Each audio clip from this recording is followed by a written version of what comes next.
From the southwest to the southeast, Toronto FC2 has moved its temporary home from Arizona to Florida, and with that comes a new set of regional foes. It's the first of 4 meetings in 3 weeks between Toronto and South Georgia Tormenta. Glad you could join us for some midweek action. I'm Joe Malfa from a place that will look very familiar to League One fans, Osceola Heritage Park, formerly home of Orlando City B, now being leased by Toronto. Garrett McLaughlin made his presence felt immediately for the Canadian side, and he continues to be the workhorse offensively. He started things off with 2 goals in their season-opening win against North Texas. It's a team that's playing every third or fourth day from May 22nd until June 30th. That's a lot of tired legs, but he continues to perform night in, night out. This is his 5th start in 6 matches. He's got 3 goals leading the way, and he's right in the thick of the Golden Boot race. Look for Garrett McLaughlin to help his side tonight against the South Georgia team that's coming off a shutout. They snapped a 4-game losing streak, and part of that, frustrating in the midfield. They shuffled the deck formationally. Ian Cameron changed some things around. Really stout defensively in this new look. More on that as the night goes along because it's very specific, the style they're playing. Goals have been an issue. They're second from the bottom in goals per game, but luck went their way in the win, and maybe they go ahead and get a beauty from Luca Meyer, who produces those, it seems like, every other week for South Georgia. So much talent. Maybe they're back on track after the win, and time flies when you're having some League One fun. Hard to believe it's already Week 10 that's about to kick off. And it's a week that features a home-and-home series between Toronto and South Georgia. They'll run it back on Sunday, but leg number 1 of the mini-series kicks off in a few moments.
Referees making their way out, just about set to get things going at Osceola Heritage Park. Joe Malfa here with you this evening.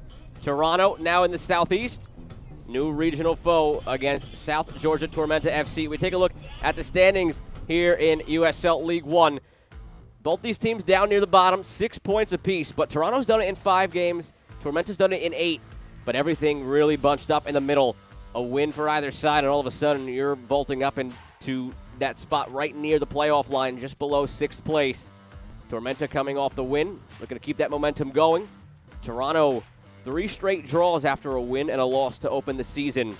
It should be a good one here in the hot, humid evening in Orlando.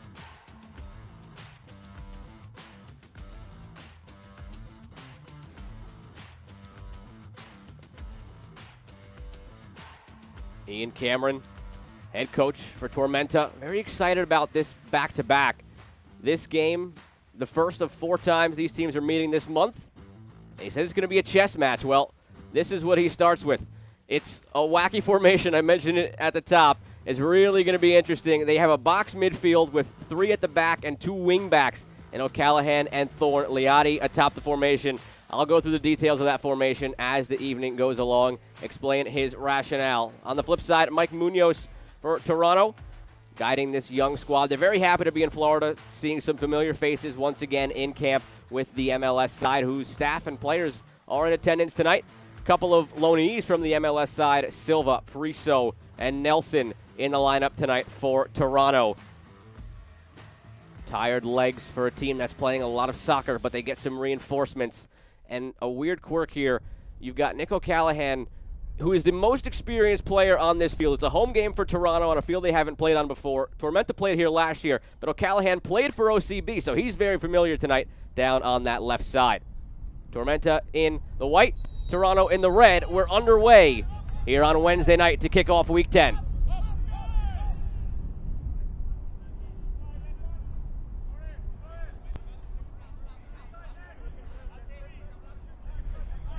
A lot of travel for this Toronto squad. Guys are still acclimating to the time change, said head coach Mike Munoz in our chat this week. These are happening very fast, but everybody's in good spirits. As I mentioned, back living with the MLS squad all together. Some of the veterans he mentioned are in their own condos, in their own places they've rented, but all the younger guys are all together in a hotel. So it's all soccer all the time, all day. It's a silver lining to this for Toronto. Under normal circumstances, when they're home north of the border, everybody goes home at the end of the night after they leave the facility. But here, they practice, then they go home together. They're in the same hotel, on the same floor, always just living, breathing the sport. Munoz very happy with what that can do for the development of his young squad. Also happy with playing every couple of days. There's a good and a bad to it, he says. The good is game reps is what helps the most as Nelson stumbles through and keeps his feet. Down to Goulburn. Promising early attack. Goulburn sends it across. It's over everybody. Curtis Thorne takes it away. Carlini. Yates.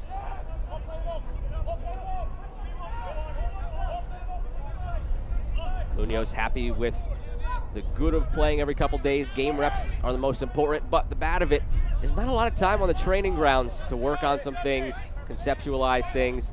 Every game week is pretty hectic in terms of regen, getting out there and playing. Goulburn fights for it. Out to Priso. Yates lays it off. Floated in towards McLaughlin. Hara punches it away.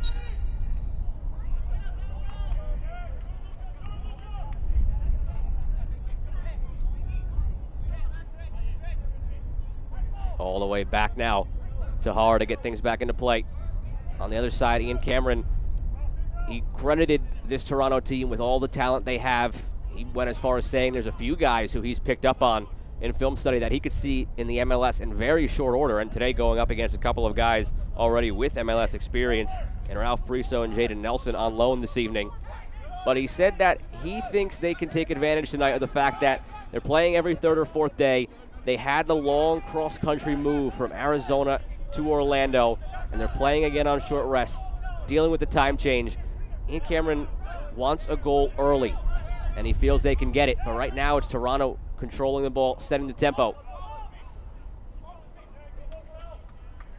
Hara made a couple of big stops in the 1-0 win for Tormenta this past week against a Chattanooga team that has been very dangerous through their first few games. And a Tormenta team that struggled defensively comes out, shuts them out. And that attributed, as the foul is called by Alejo Calum, tonight's referee. Ian Cameron attributes that to the tactical change. I mentioned it a couple of times. They're playing a formation that is not seen very often. 3 at the back with 2 wing backs and a box midfield. 2 number 10s essentially with Micheletto and Meyer pulling the strings, creating going forward. It's Micheletto doing just that now as he sends it out to Thorne, the wing back. Unable to keep it in, out for a goal kick. And sitting beneath Meyer and Micheletto, you have Gomez and Obinwa as the 2 holding defensive mids with Liati as the lone striker. He said this new formation has given them everything they were lacking during a losing streak, a 4-game losing skid for Tormenta before they won that game this past week against Chattanooga. Ian Cameron said it gave them defensive prowess because you have Gomez and Obinwa tight together in front of that 3 at the back between Phelps, Noose, and Eckenrode. It gives them offensive prowess because Meyer and Micheletto can create more freely below the forward Liotti. And then Thorne and O'Callahan help twofold. They get back defensively. He credits their stamina and conditioning to help offensively and defensively. And being out wide, it gives them the ability to send in a lot of dangerous crosses to a target man like Liotti. They were tinkering with things, trying to figure out what would be best for this squad. Had a lot of things that weren't going their way, and they landed on this formation. As I mentioned, not one you see very often. You might not see it from any other team in League One or USL Championship as the season goes along or wherever you're consuming your soccer. But it fits the bill for this team. They've used it for 1 game. They got to win. We'll see how far it can carry them. Opportunity on the corner. Off the training ground to Meyer in space. Trickles all the way through. And they'll do it over this time from the other side.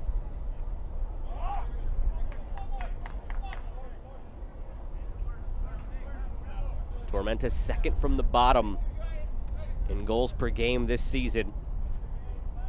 It's been an issue for them. Meyer, Thorne, Liotti, Phelps each have 1. Micheletto has 2.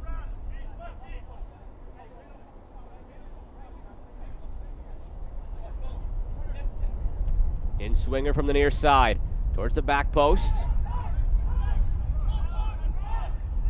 Toronto comes away with it through Carlini.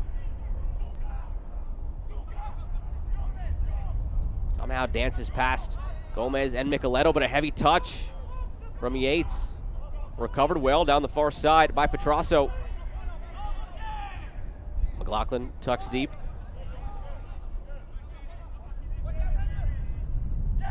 Yates running through, dispossessed by Obinwa cleanly. A good heavy tackle from the defensive midfielder. Actually, that's Liotti tracking back, very deep from where we usually see him atop the formation.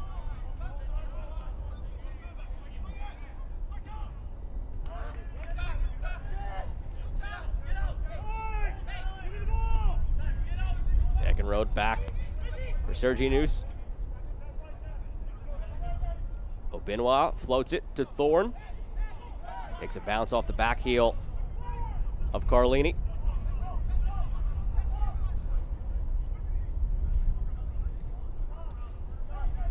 And Susi just clears the trouble, alleviates the pressure all the way out across midfield.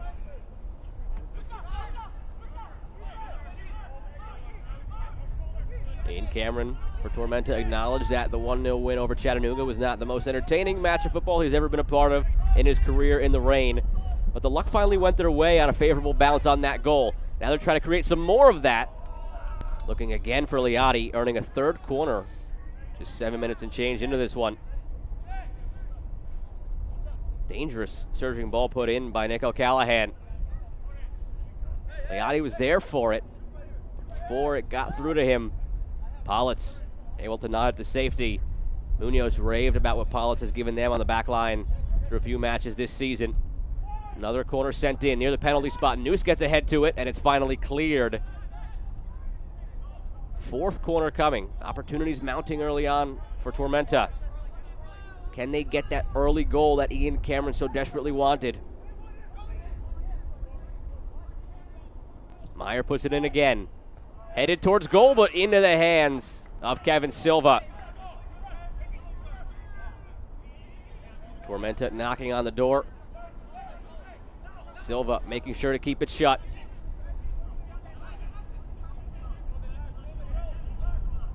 It's a situation for Toronto that Mike Munoz said will either make you or break you. It's a character builder. All the travel, all the games in rapid succession. That's a foul against Liotti. Munoz thought the time in Arizona brought the team closer, allowed them to evolve as a group. You can see that in the way they played in their first 5 matches.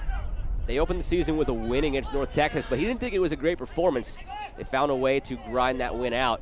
But he thought their best performance was their most recent 1-1 draw against Tucson. So what he thought was one of their lesser performances came in game 1. what he thought was their best performance came in Game 5.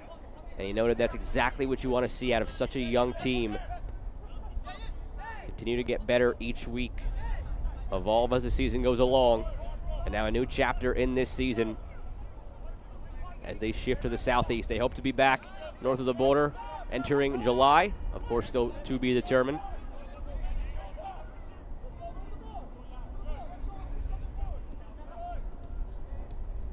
Give and go.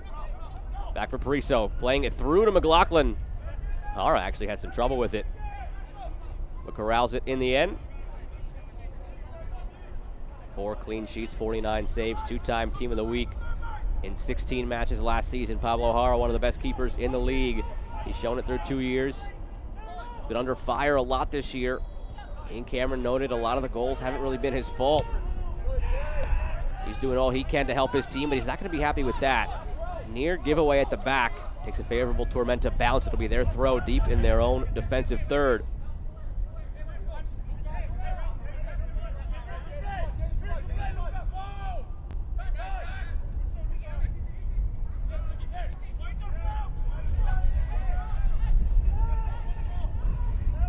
Phelps.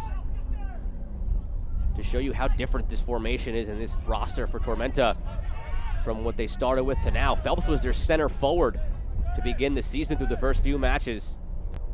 He converted there from the back line when Cameron took over last year.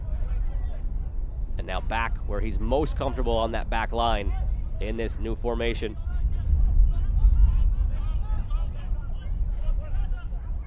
Cameron calls it a 3-4-3. You could call it whatever you want, 3-4-3, 3-6-1, whatever nomenclature you want to use. He's very happy with the way this looked and the high pressure it allows them to employ.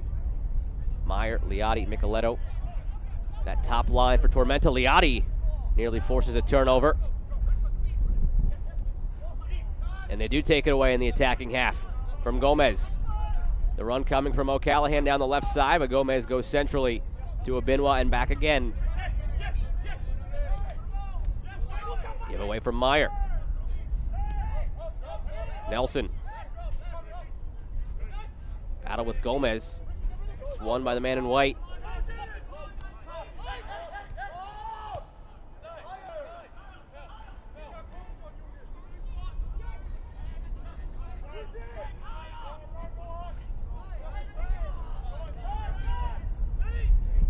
Asusi. Long ball over the top, playing direct, looking for but not finding Rohan Goulburn. McLaughlin let it go. He was in an offside position.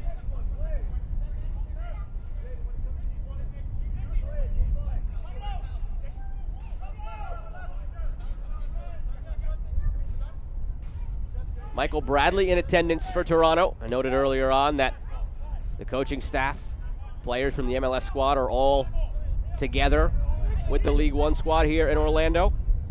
Players, staff in attendance tonight. Give some support to the League One fellas. A couple of teammates for Michael Bradley that he's been able to work with so far. Mentioned earlier, Jaden Nelson, Ralph Priso on loan from the MLS side, as is Kevin Silva. Priso has 8 career MLS appearances, and Nelson has 10. Both of those guys also appeared for Toronto FC2 back in 2019 here in League One. 14 appearances, 3 assists for Jaden Nelson. Just 5 appearances for Priso. Callahan sends it in. Priso gets it away. Contact. And a late whistle goes against Sergi Noose.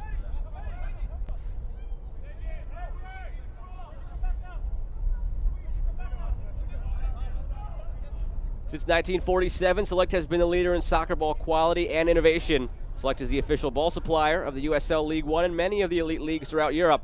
For the latest Select products and special offers, please visit www.selectsportamerica.com.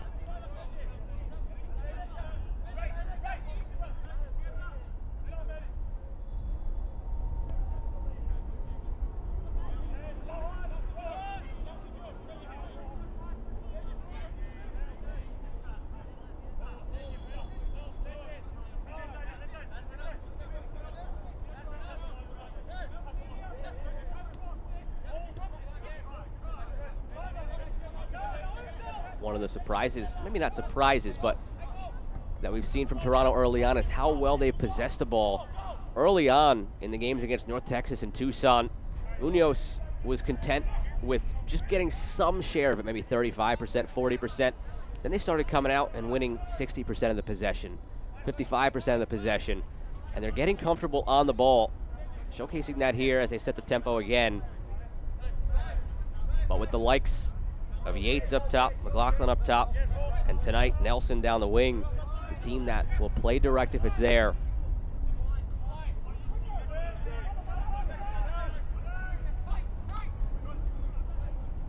It'll be very interesting to see between Mike Munoz and Ian Cameron how things change in each match and ahead of each match as they play a lot coming up. And the stop is made by Silva on the dangerous ball put in again by O'Callahan. Thorne puts one in. Knotted by Nelson, chested by O'Callahan. Again, familiar territory for him. He spent last season with Orlando City B here at Osceola Heritage Park. Quarter hour gone. Tormenta's had opportunities. Still looking to cash in. Benoit. Nobody made a run down the wing.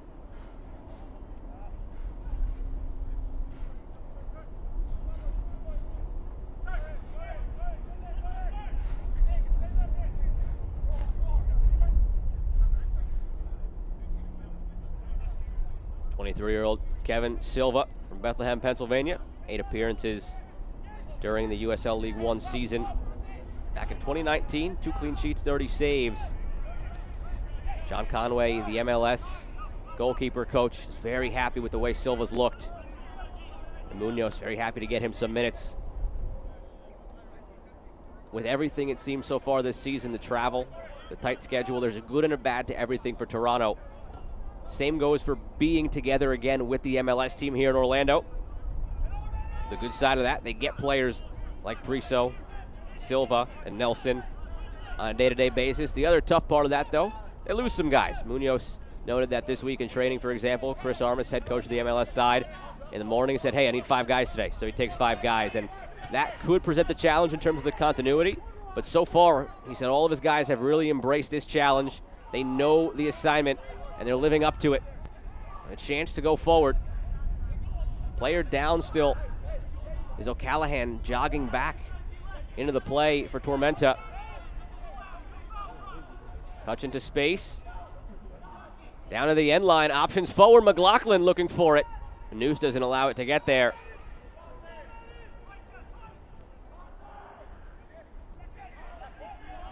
Priso laid off for Asusi. Plays the way he faces to Politz.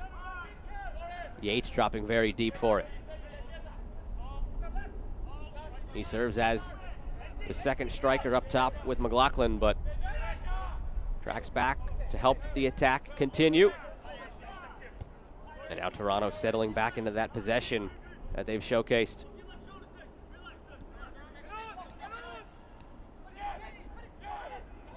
Asusi turning. Out to Petrasso, who looked very lively in the match against Tucson.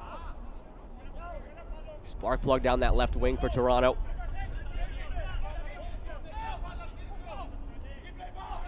Through to Nelson.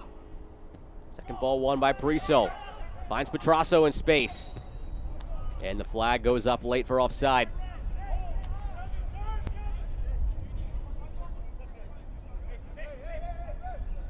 The USL is committed to supporting the LGBTQ+ community through the Forever Proud project. The USL will strive to create safe and welcoming environments for all fans, players, employees, and partners. Learn more at uslsoccer.com/forever-proud.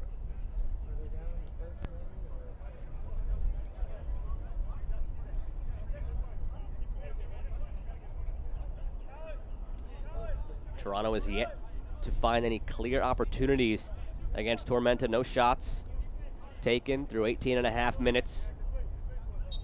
Munoz noted he felt it would be tricky against this Tormenta squad. Only one game on tape so far of them using this formation with the back three, the wing backs, and the box midfield.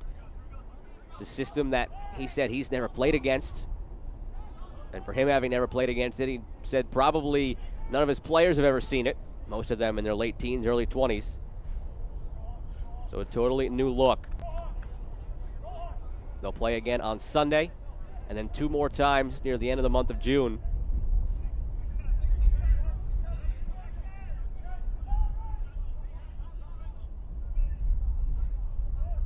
Liotti in the corner.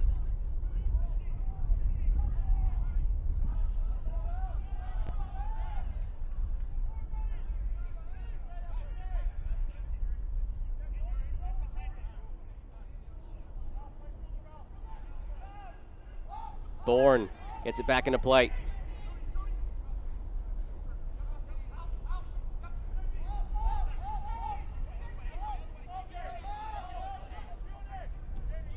Both these coaches know they're not going to be able to showcase the same looks in the 4 matches in rapid succession. Ian Cameron noted it's almost like a college situation here where you play a team near the end of your conference regular season, play them again in the conference tournament, maybe play them again in the NCAA tournament. It's tough to beat or lose to a team 3 or 4 times. So he knows that they might not win one of these games. They might not win 2 of these games. Might be a split down the middle. Just one of the unique quirks of the schedule here for Toronto, as the league makes it as easy as possible for them travel-wise. Already such a burden being away from home, living out of a suitcase for about a month and a half. Played regional opponents out west. They'll play regional opponents in the southeast. And it starts tonight against Tormenta. Floated over the top towards McLaughlin. He's yet to get involved in the early stages of this one. Asusi. Very patient in the build, Toronto. Munoz has been pleased with that. Sometimes with younger teams, you might see some impatience. They want to just go forward if things aren't working. But they stick to the game model. They stick to the script. They've won 1, they've lost 1, and they've drawn 3 in a row.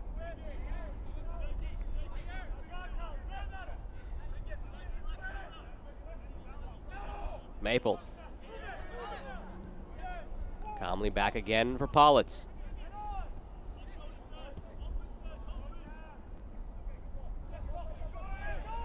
Carlini couldn't handle the flick. Back pass almost puts Ara in a bad spot. Does well to find the feet of Obinwa.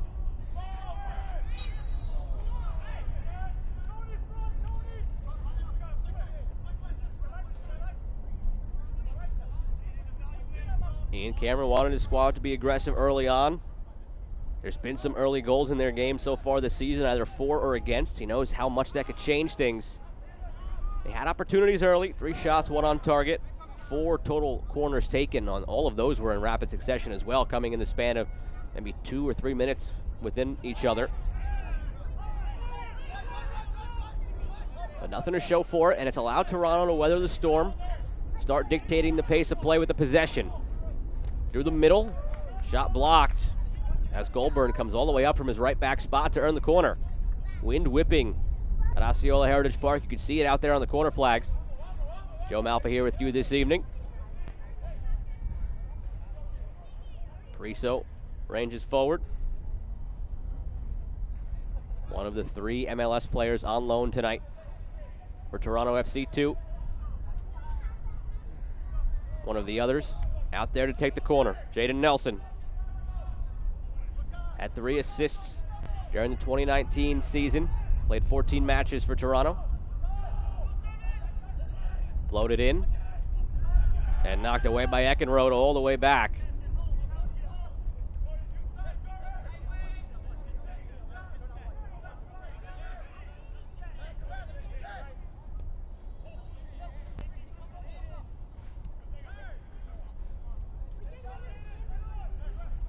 Through to Nelson, taken down by Gomez.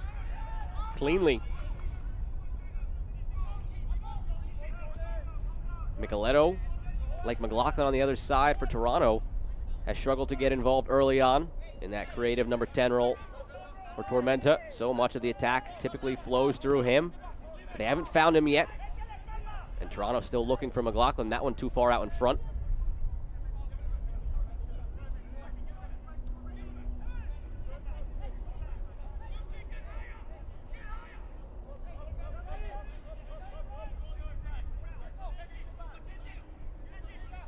Ian Cameron very excited in our conversation this week for this stretch of games against Toronto.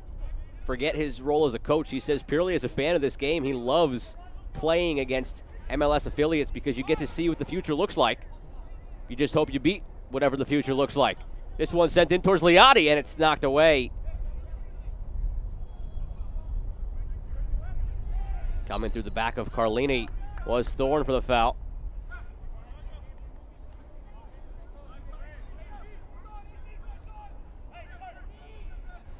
Carlini, just 20 years old, from Ottawa. He's come up through the Toronto Academy during his young career.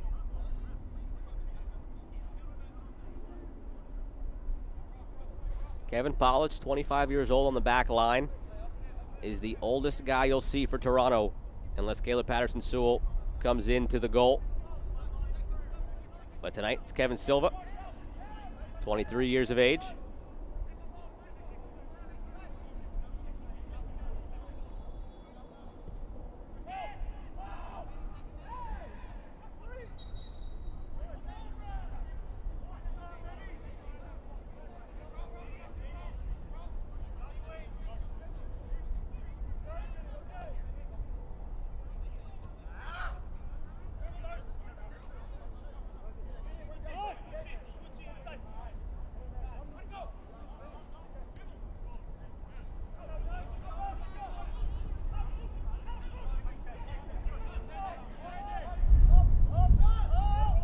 Curious to see how long this feeling out process goes for both teams. Both teams being very conservative, being patient, building around the back.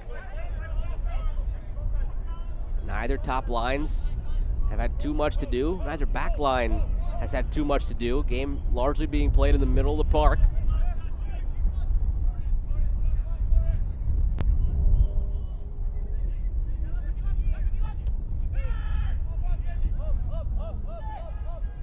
Down the wing for Nelson. He keeps it in. Coming in on O'Callahan. Top of the box for Yates. Creates some space, but he'll put that one into the seats.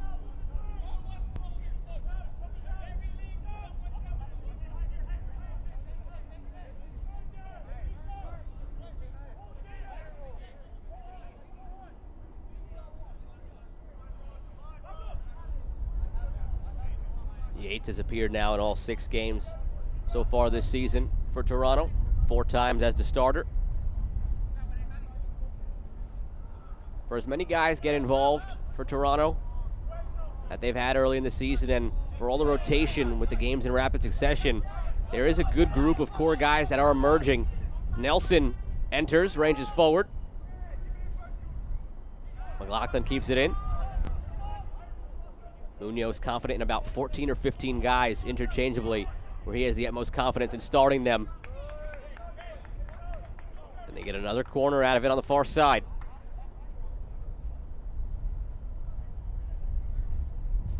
And that core group of 14 or 15 that he's confident in rotating as they endure this stretch of games from May 22nd to June 30th, where they're playing every 3rd or 4th day. That doesn't even include the guys that he might get here or there from Toronto and MLS, like Nelson tonight. Last corner, they went quick. Didn't amount to anything. See if Nelson tries to serve a ball in this time. Again, they go short. Better angle here to get a ball in. Opportunity might have been wasted, though. Took too long. Now they get that ball in over everybody. 2 corners for Toronto. Result the same both times. They go short, wait too long, and nothing ever materializes. It is tough out there on that far side, though. Corner very close to the wall, not much space to generate the power.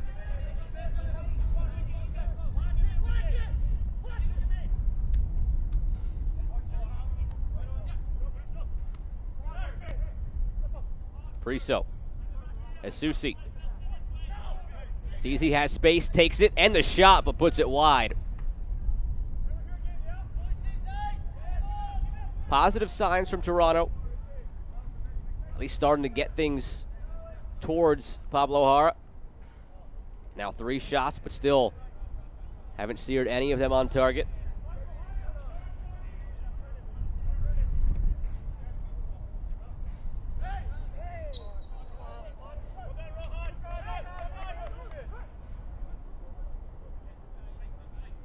Those in attendance tonight, again, MLS players and coaches for Toronto.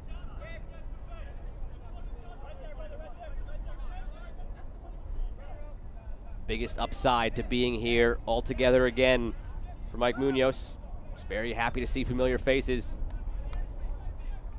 out there for 5 weeks in Arizona with just the core League One squad, but now all together with a lot of familiar faces on staff and with the players.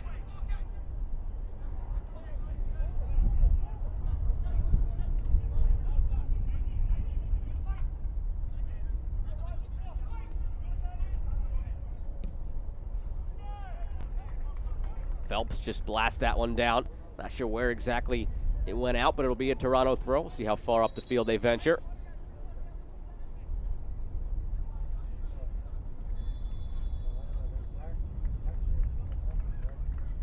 And that will lead us to our first hydration break. I've mentioned it's been a long journey for Toronto FC so far this season. Let's take a deeper look at it here during the break.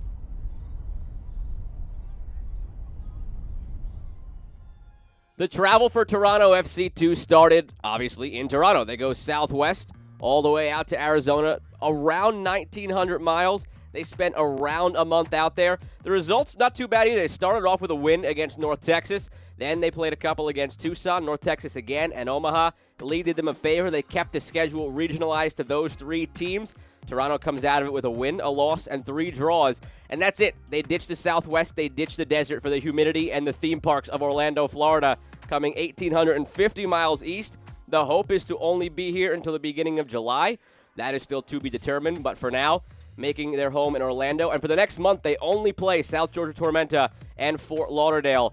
Going to be interesting to see how the coaches go about those chess matches as they play each other so many times in rapid succession. Toronto, they're doing everything they can to get the games in, and they're doing it with a lot of time on the road. But as I mentioned, those familiar faces back around the team. Mike Munoz said that was invaluable for the players. Again, just at their age, late teens, early 20s, being out there all alone in the desert for the better part of 5-6 weeks. Now back to seeing a lot of the guys they spent time with during the preseason. And some motivation, too, getting to see the MLS side on a daily basis. Those are the jerseys that these guys want to wear in the MLS. Motivation as they continue to hone their craft here at the League One level.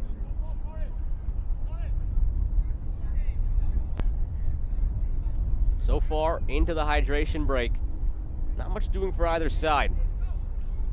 I keep going back to the same phrase. It's been a chess match. There's no better way to describe it.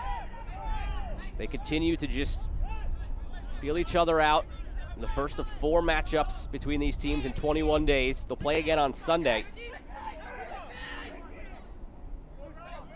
Toronto's a squad that Ian Cameron noted. Their personnel has changed each match, and their structure has slightly changed each match as well. Tormenta, a totally new formation last game, and they bring that over into this one as well. So not much on tape for either of these teams to have studied. But at some point, you figure the game will start to open up.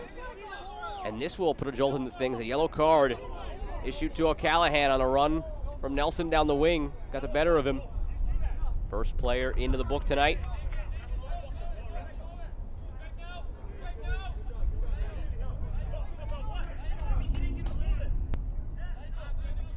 Nelson, one of the most promising young players for Toronto. Just 18 years old, came up through their academy. Capped at various youth levels for Canada, and 3 appearances at the senior level.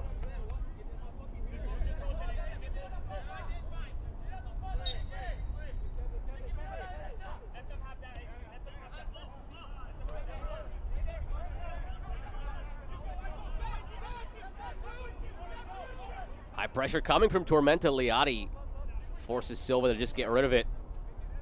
It's out for a Toronto throw across midfield. Sun streaming in to the benches. Ian Cameron looks on.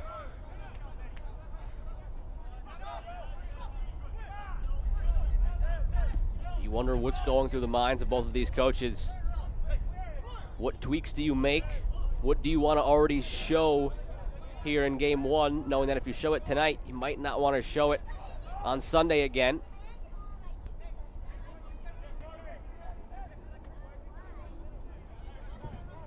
Ladies and gentlemen, a yellow card has been issued to Tormenta FC.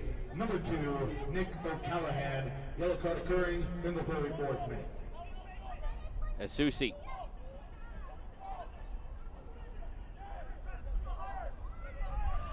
Carlini dispossessed and then commits the foul.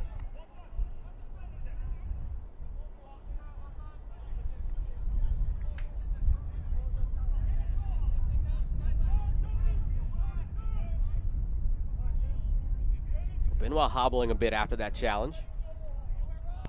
Looks better as he jogs up the field. He's been a key member of the midfield for Tormenta. 15 appearances, 13 starts last year. He's been a fixture so far this year. Leotti again buzzing up top, forcing the clearance, and Nelson with the speed forces a play to be made.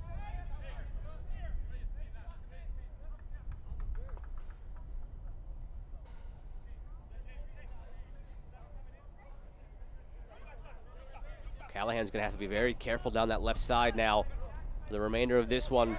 We've already seen the speed from Nelson. Now a foul goes against Meyer. Quickly taken.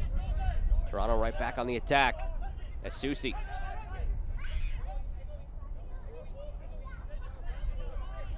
Goulburn all the way across for Politz.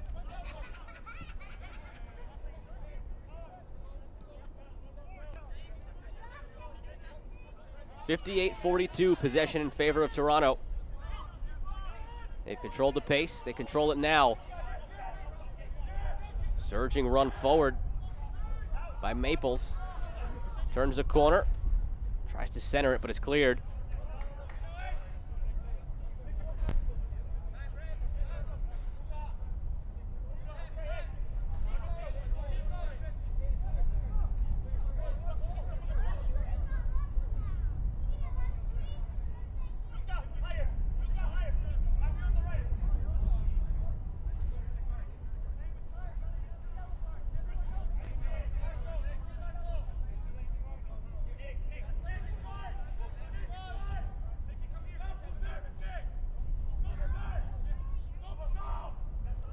Nelson, great move down the wing, puts the cross into the backside. Everything about that was perfect, but the cross. Toronto keeps it alive, though. Petrasso on the far side, back in. Coming away with it, Meyer. Callahan looking to do something with it. Plays it in the middle. That's always a no-no. Priso got there first. Leotti takes it away. Bails out O'Callahan. Right back on it. Petrasso coming through into the box, falls for Nelson. The shot deflected. Another opportunity is wide.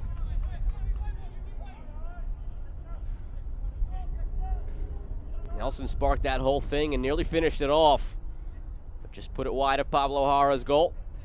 Take another look at it. Run came in from Petrasso. One try from Nelson. Shouts for handball. Second try goes wide.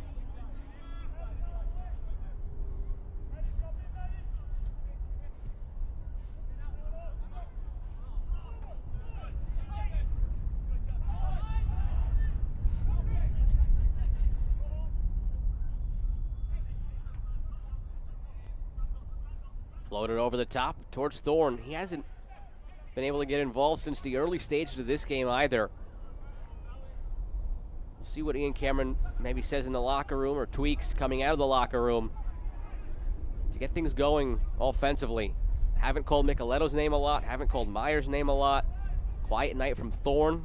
Leotti's name has mostly been mentioned when it comes to pressuring Kevin Silva, the goalkeeper. Gomez all the way back to Jara.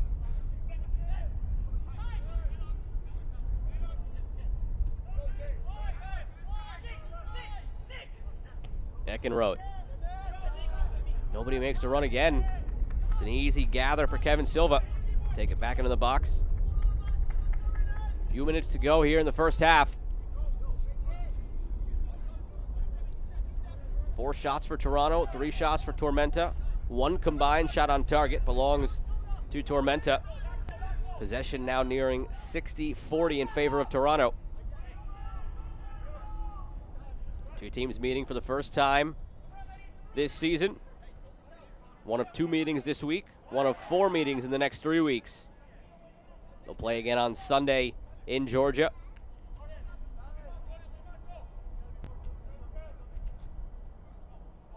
Toronto very happy to see that game played on Sunday this week. One of the biggest issues they've had so far that's been really messing up with their bodily schedules in a given week as the foul is called.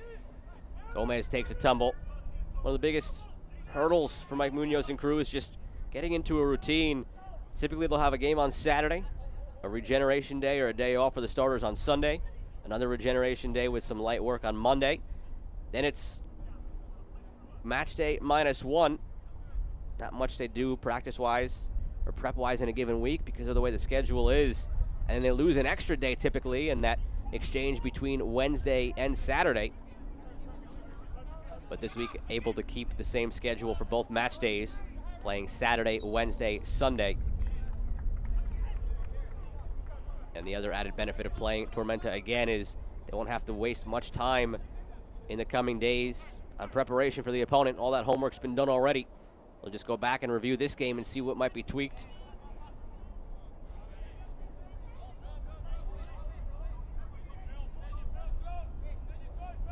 Players warming up out there for Toronto.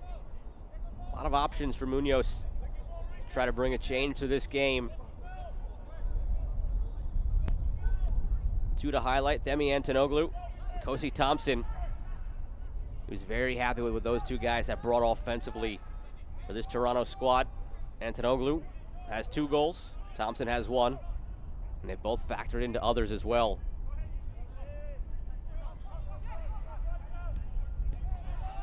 Giveaway.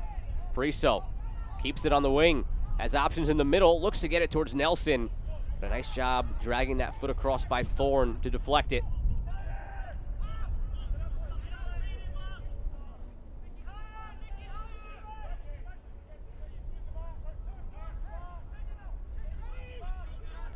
I mentioned before, we'll see what Ian Cameron might tweak to get those guys involved. Micheletto, Liatti, Thorne a little bit more. See what Toronto maybe does to get McLaughlin involved more. Here's Nelson in the box in the free run, but puts it wide of the post. Comes up injured as well.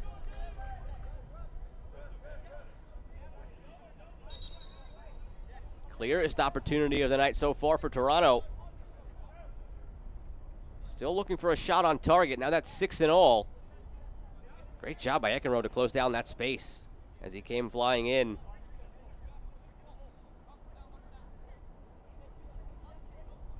Nelson still hobbling a little bit.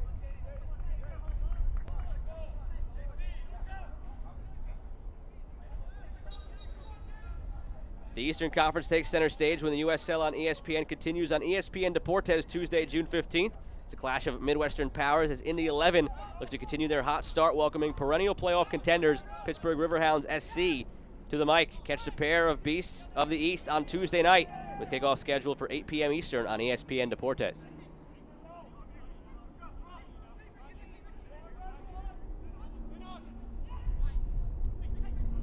Liatti, great turn into space. Thinking about it with Alejo Kalum, and he looks over to his assistant referee and then decides to call the foul. Looked clear initially, the jersey tug, and now the yellow card comes out as well. Pollitt's shown the yellow. The most veteran player on this squad for Toronto with a veteran foul as Liatti had him beat on the turn. Priso rightfully arguing the call. Alejo Kalum didn't seem like he even wanted to call that a foul in the first place. Very late whistle after he looked at the AR and a card to boot. Understand why Priso unhappy with the way that unfolded, but in the end, for me, the right decision. Clear veteran tactical foul, clear yellow. And now an opportunity on a set piece for Luca Meyer. He's already scored a world-class goal on a free kick this season. This is a tougher angle. His only real option would be to try to put it over the head of Silva to the far post. But with some of the goals we've seen from Meyer, would not put it past him. Did that against Madison this season. Scored from this range, but from the run of play against Chattanooga last year as one of the goal of the year contenders.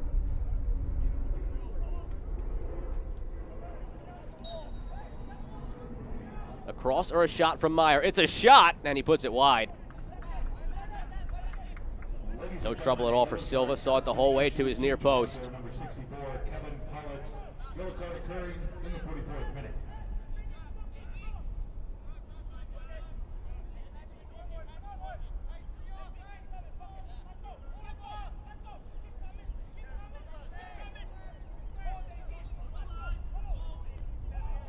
Two minutes of added time here in the first half. Ladies and gentlemen, And those 2 minutes just pretty much from the hydration break. Fortunately, we haven't seen any injuries, haven't seen any subs. No stoppages to note aside from the hydration break here in the half.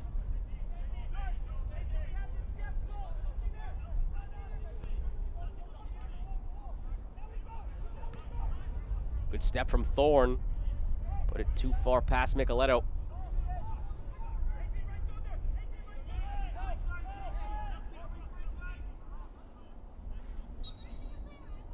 That one goes out before it comes back in.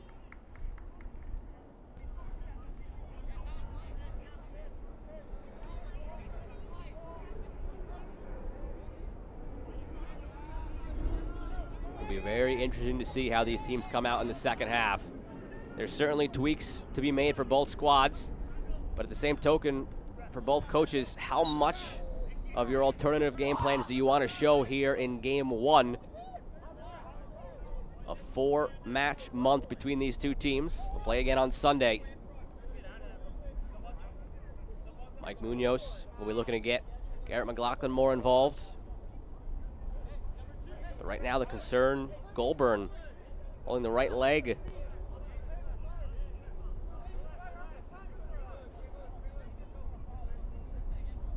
Six caps for the U17 Canadian team. 19-year-old from Brampton, Ontario. Came up through the Toronto Academy, and now he's to his feet.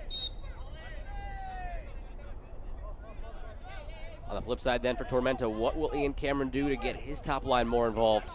After that flurry of opportunities in the first 8 to 10 minutes with those 4 corner kicks all in rapid succession, haven't been many options going forward for Tormenta as Toronto has settled into the possession game, up near 60%. And there goes the halftime whistle from Alejo Kalum. Lengthy feeling out process between two teams that have tweaked their styles a bunch, especially Tormenta recently. Only one game on tape so far playing this formation. Toronto has shown a lot of different looks in terms of the personnel, in terms of the structure. But now, these teams each have a half under their belts against each other.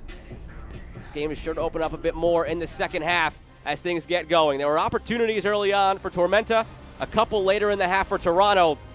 But at the end, Mike Munoz, no goals for his squad. Ian Cameron, no goals for his squad. At 0-0 between Toronto and Tormenta. Back in a few moments here on ESPN+.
No need to second guess yourself if you're just joining us at halftime. We are in Orlando. It is Toronto against South Georgia. Toronto FC2 playing their first quote-unquote home game in their temporary residency down here in Orlando.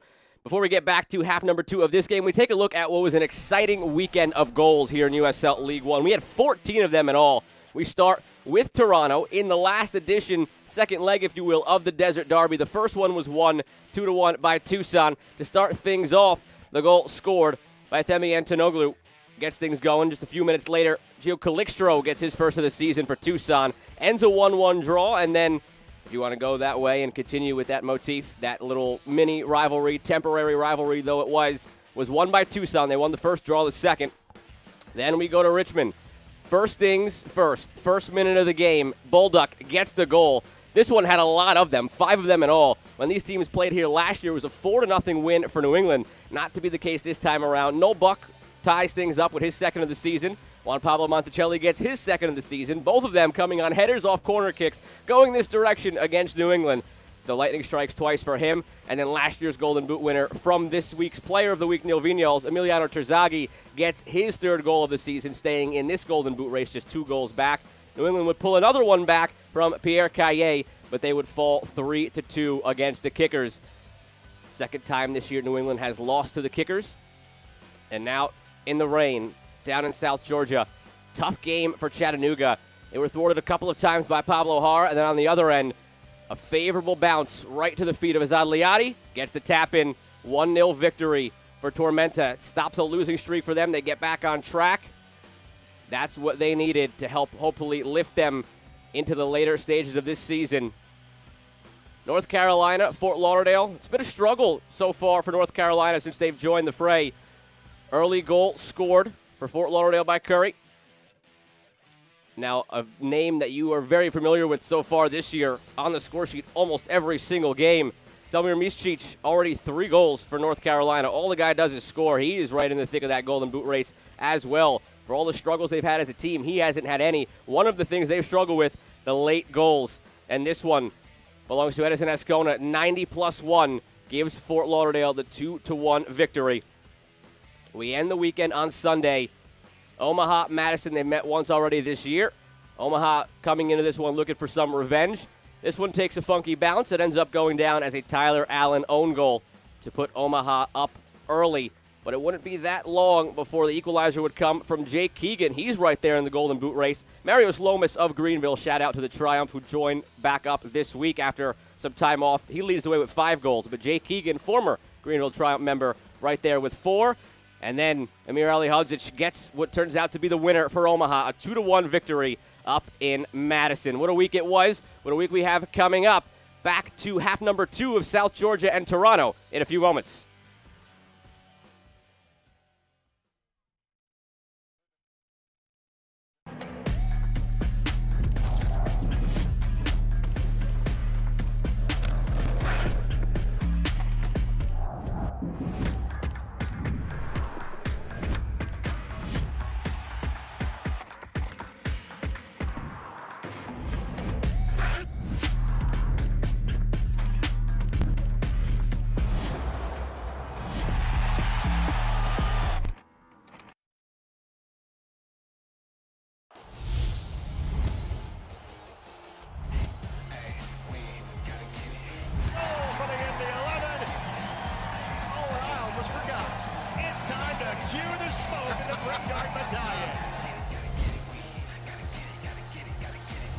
Yellow's there again, second header. Here's a chance for Cicerone. Russell Cicerone, the leading goal scorer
News and notes from around USL. Some big news as the W League was announced yesterday to begin in 2022. We'll get into the details of that in a moment. For your Clear Audio Player of the Week, Neil Vignals, 2 assists. We'll look at the Team of the Week in a moment that joins him. But first, the Coach of the Month, Carl Craig. What a start he's had to his Madison career, taking over that squad 3-0-1 to begin the season. Now that Clear Audio Player of the Week, Neil Vignals, the guys that join him. A lot of goal scorers join him. Monticelli, a teammate, on an assist from Vignals. Keegan, a goal scorer. Liati, a goal scorer. So many goals to go around, but Vignals led the way with 2 assists in a great win this week for the Richmond Kickers, 3-2 over New England. Now to the W League. They're set to begin play in 2022 on the timeline of USL League 2, partnering with Women in Sports to use this as a great opportunity for players and coaches to develop their craft. And it's great to see other USL organizations involved in the championship and League 1, especially the League 1 teams here, Chattanooga, Greenville, and involved in tonight's match, South Georgia Tormenta FC. It's going to be a great addition to the USL family. Championship, League 1, League 2, Academy, and now the W League. We go back to League 1 here, the scoreboard for the week that was. A lot going on, a big week of goals. A couple of the ones that stick out to me. Omaha gets the win over Madison in the redemption match. They get the draw against Toronto. And the Kickers on track with a big 3-2 win over New England. Upcoming schedule here in League 1. Another busy week of action. You've got 3 on Saturday, 2 on Sunday. Greenville, remember them? You haven't seen them since May 22nd, but they're back with a championship rematch of a couple of years ago against North Texas. That one should be a dandy. Maybe we'll have a goal of the month or save of the month candidate in some of these games, but let's take a look back at the May goal and saves of the month here in USL League 1.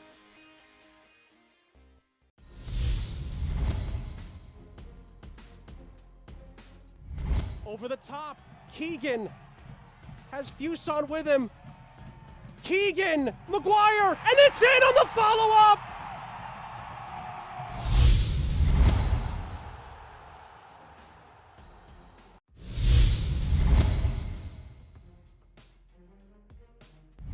You want to hold the flat line, that's fine. But at some point in time, you need to make that extra step.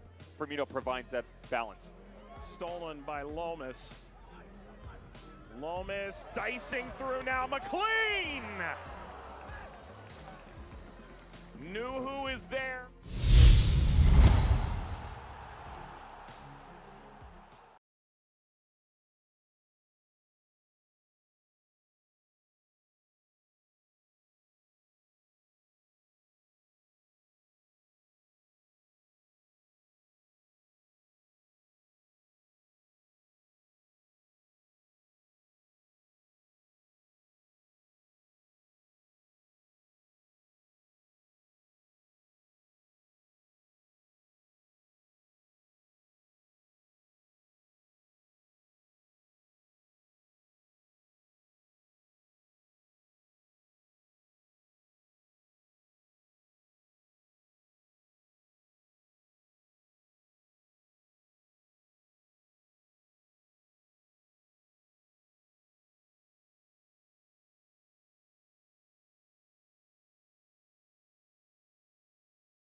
Osceola Heritage Park, old home of Orlando City B, new temporary home of Toronto FC 2.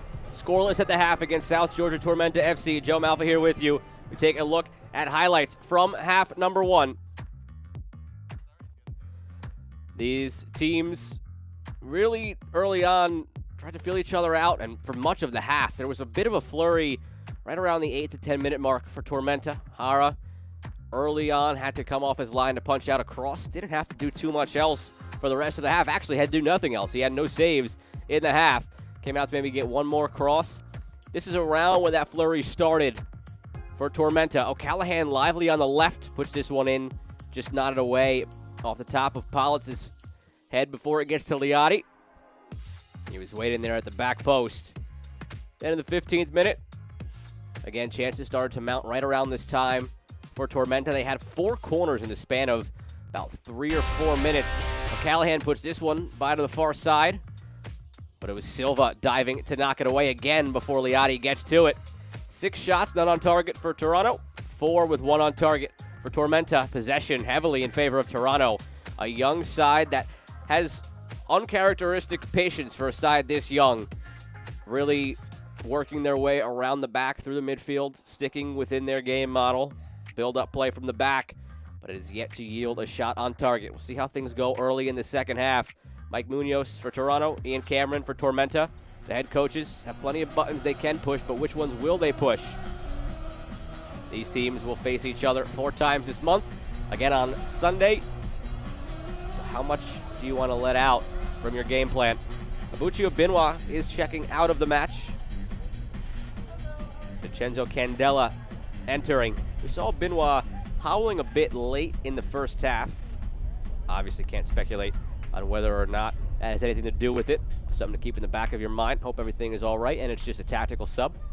Ladies and gentlemen, substitution for Tormenta. It is a like-for-like substitution, though. One defensive midfielder for another. Abuccio Benoit.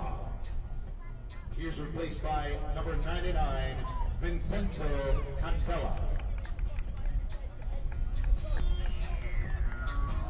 Upcoming schedule for Toronto. All the same teams, South Georgia, Fort Lauderdale. If they're playing in the month of June, it's one of those 2 teams, as the USL has done them a favor. It's been tough, obviously, early on for them playing out in the Southwest and now here in the Southeast before they can return home. They played Omaha, North Texas, and Tucson when they were out west. Now they play regionally again here with South Georgia and Fort Lauderdale. Toronto in the Reds going from right to left. They begin half number 2 in possession. 0-0, 45 to go at Osceola Heritage Park. Joe Malfa here with you on this bright, sunny, hot, humid evening in Orlando. Munoz joked that they went to 2 very hot locations, but they could not be more different. The dry desert heat and now the hot, humid Florida heat. Candela started the last match for Tormenta in this role. Checks in now as a sub. And again, hope everything is all right. With Benoit was hobbling a bit the last 30 seconds or so after a challenge in that first half.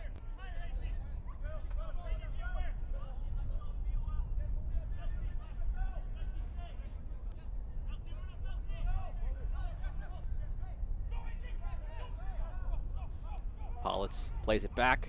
Silva dangerously close to the end line, but gets rid of it. Candela checks in alongside of Gomez in that midfield. They're playing that box midfield today with the 2 wingbacks, 3 defenders, 1 striker. It's their second game using this formation. The first game yielded a 1-0 victory, and Ian Cameron was very happy with what he saw. He trots it out there again, and you see a lot of this. It's very frustrating for the opponents to try to break down that midfield. Possession goes right back to Tormenta. Micheletto, though, gives it away once again. Too strong on the ball out wide to O'Callahan. Candela runs over, directing some traffic. The 26-year-old. 46 matches for Charleston Battery in USL Championship. Played for the New York Cosmos as well. He's been around. Good veteran to have in there. And a foul here called against McLaughlin.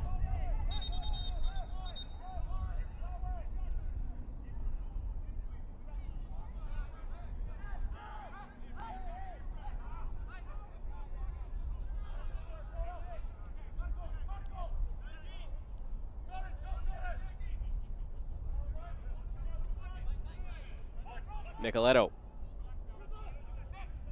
Could almost say he's already been more involved in this second half than he was all in the first half. They struggled to find his feet.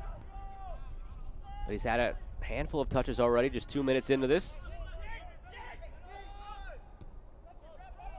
Through ball, looking for McLaughlin, too much on it.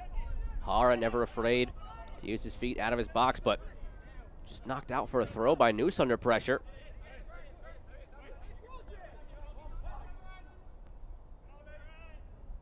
Asusi curls it with the outside of the boot. Space for Goulburn. Good to see him back up to full speed after he took a knock late in the first half. Micheletto again on it. Whatever tweak was made at halftime by Cameron, looking to get him more involved. So far, we're seeing it.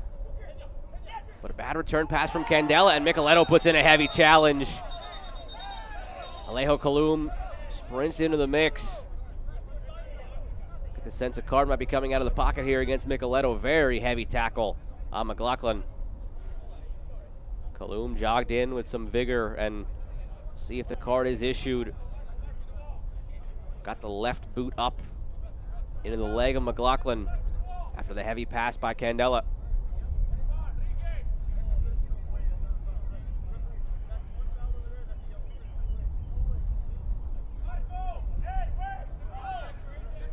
Some leniency from Kalum, and you see the outstretched hands of Mike Munoz on the far side. He's unhappy. Thought that should have been a yellow card against Tormenta's number 10, Marco Micheletto.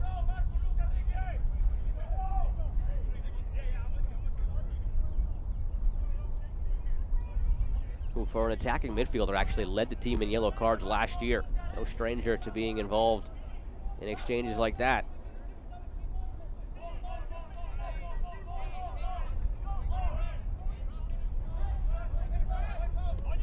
Quickly taken, but had to be on the whistle. That one goes in, but will be called back. Alejo Kalum was not yet ready to resume.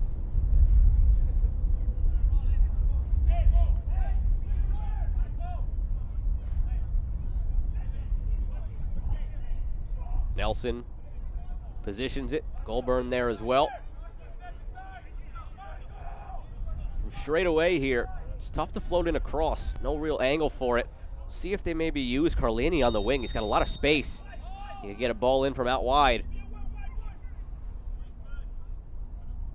Goulburn does float it instead himself. And it's dealt with by the back line. Kept alive by Priso to the corner. Gomez out there, and it yields a corner on the deflection.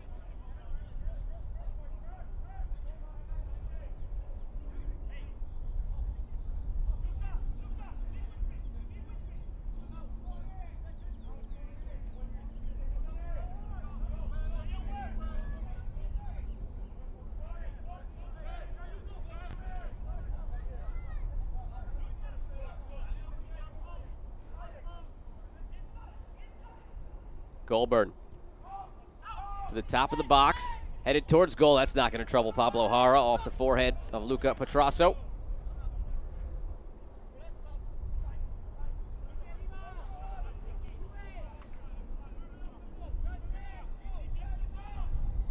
Gomez, Meyer can't complete the give and go. Nelson takes it back. Polish to Goulburn. Goulburn and Nelson complete the give and go, and now it's back out to Nelson. Room to roam. Eckenrode out to meet him. Nelson goes by Eckenrode without any issues. Inside, shot blocked from Carlini.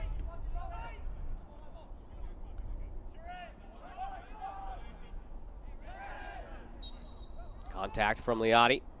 Taken quickly to Nelson. Chipped in towards McLaughlin. That one had a chance to spring him into space. But Phelps with the scorpion kick to keep that away from McLaughlin. Nelson lively wins it right back from Micheletto.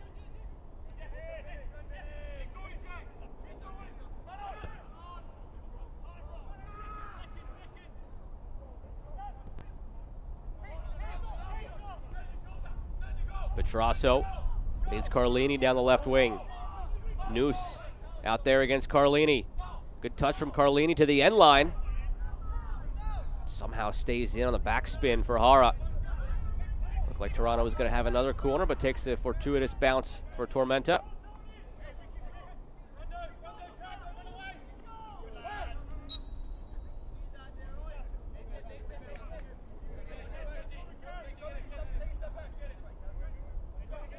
Antonoglu and Thompson, 2 options off the bench for Toronto. 2 goals for Antonoglu, 1 goal for Thompson. Munoz heaped the praise on both of those guys ahead of this game in our chat this week. Would love to get these guys out there game in, game out, but just not feasible with the current schedule. Game every 3rd or 4th day from May 22nd till June 30th.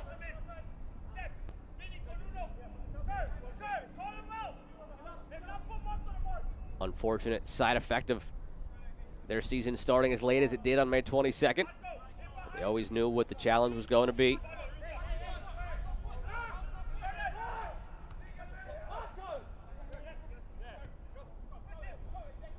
Priso comes in heavy against Liotti. That's a foul, top of the box. Yellow card as well for Priso. Bad back pass from Toronto. Priso, there was not much he could do with it. It wasn't really his fault. But he's the one that has to take the fall for it. Goes in the book with a yellow card. It's on that back pass right there from Yates. Priso did well to just keep that away from Liotti, turning it into a breakaway.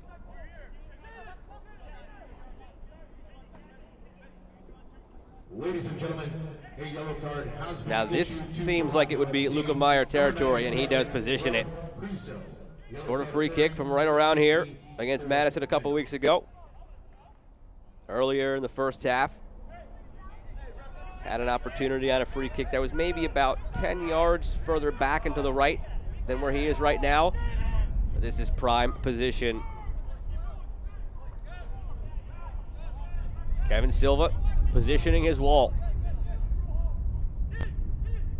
Might be a bit bold that it's only a 2-man wall from here. Meyer lines it up. Meyer strikes it. Saved by Silva. Very surprising that was only a 2-man wall from where that was. And Meyer didn't have any trouble getting it by that wall. But Silva makes the acrobatic stop to keep this one scoreless.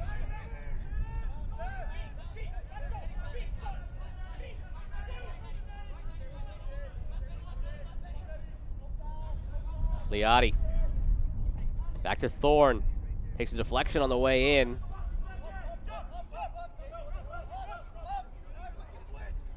Yates has Nelson charging down the left side. Lung-busting run from the winger.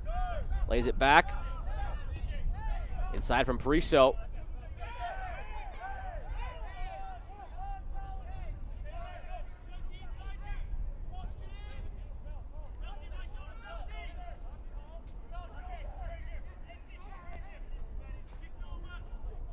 Politz, the USL veteran. He's been with Red Bulls 2, Greenville, Hartford. Signed with Toronto in May.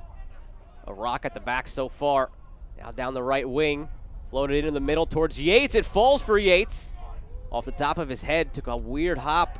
In between hop. He couldn't do much with it. Floats this one towards McLaughlin. But it's Hara again with it.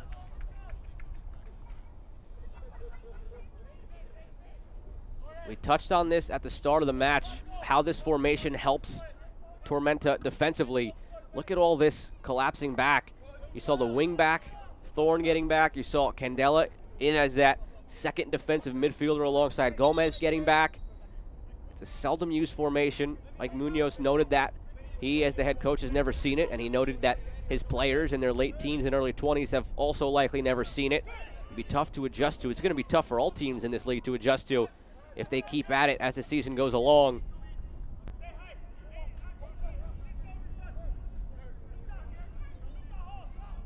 Cameron switched to this formation because he felt, despite how odd it is, that it gave them exactly what they were lacking. Gave them a better chance defensively. This foul called by the assistant referee as Carlini puts in a late challenge. Eckenrode down in some pain. Cameron felt that it gave this team exactly what they needed, defensively and offensively. Provided that help from the 2 defensive midfielders in Gomez and now Candela, with Obinwa having been subbed out. Praised the fitness of O'Callaghan and Thorne on the wings. So much is asked of them offensively and defensively. When they're attacking, Cameron noted it's more of a 3-2-5, and then when they're defending, it almost turns into a 7-2-1. So much variability in this formation. Take another look here at that late challenge against Eckenrode. I think we know what happened there as Carlini brought the foot around. Eckenrode down in some pain.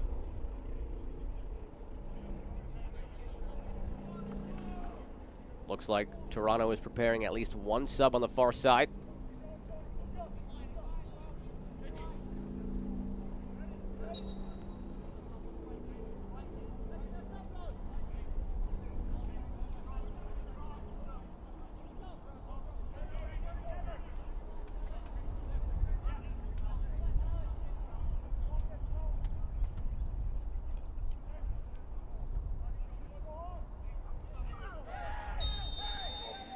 And now returning the favor, Eckenrode.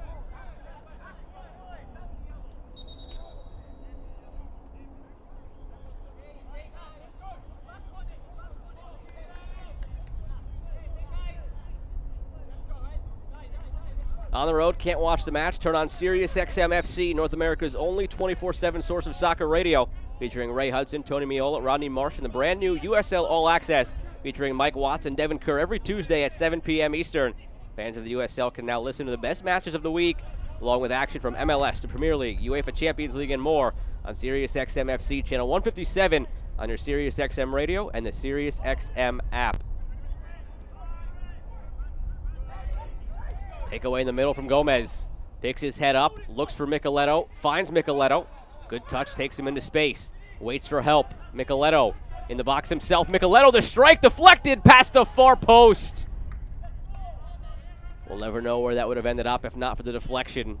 But Micheletto saw that far side, aimed for it, nearly still went in off the deflection, but it's a corner coming at the hour mark for Tormenta.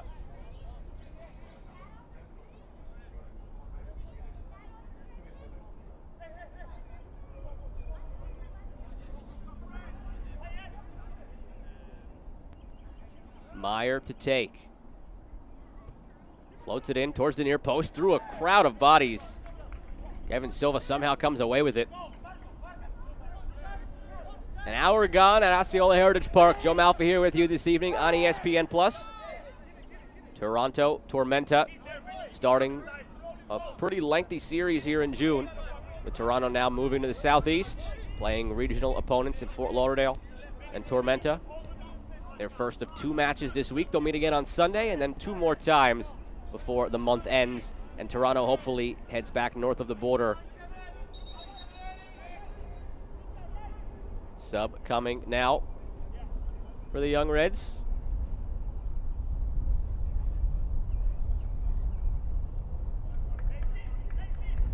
Kosi Thompson, I mentioned him earlier, he is going to enter for Toronto. And Kobe Perez making his first appearance for Tormenta. Ian Cameron was very happy to get him back from a knock. Said he would feature, not sure how long he could go, but the answer is about a half an hour. Occurring in the 61st minute, leaving the game, number 85, Antonio Carlini is the one who exits in favor of Kosi Thompson. Like for like substitution down that left wing.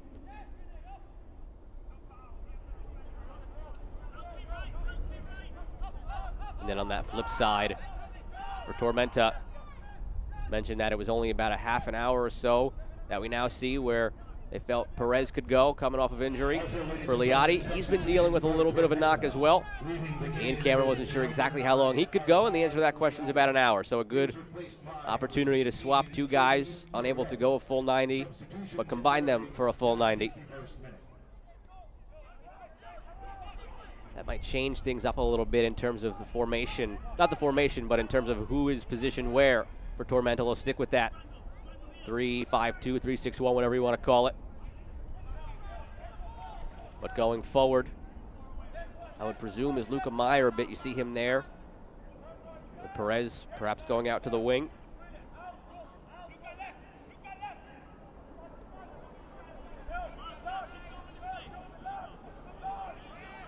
And there is Meyer occupying that striker role now, with Perez slotting in on the left side.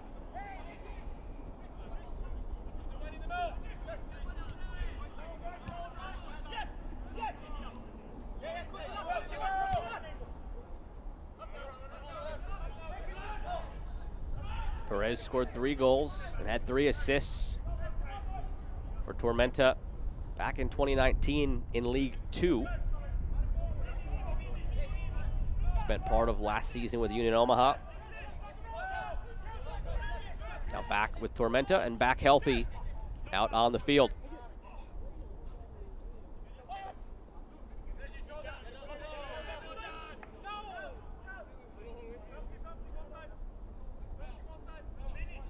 Yates slow to get up.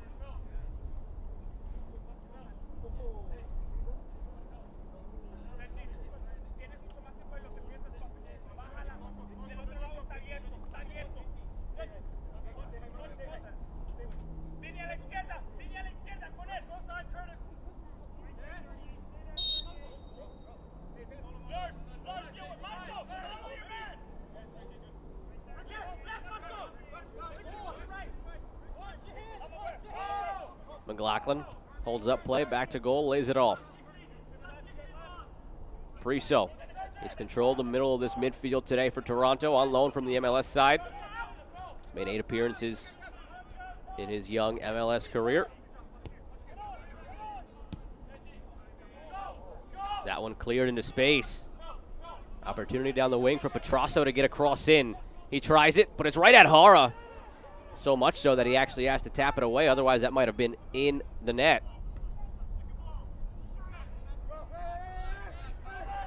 Asusi. Second opportunity maybe for Petrasso. Gets past Thorne. And this one deflects out for a corner kick.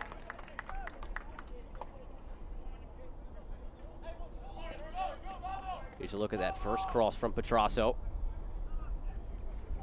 Almost stunned Hara. How direct it was. Nelson out to take the corner as he has so far all night. They go short again as they have all night. The first 2 times, though, they never even got a cross in. This time, Petrasso changes that. Hara punches. Micheletto clears further.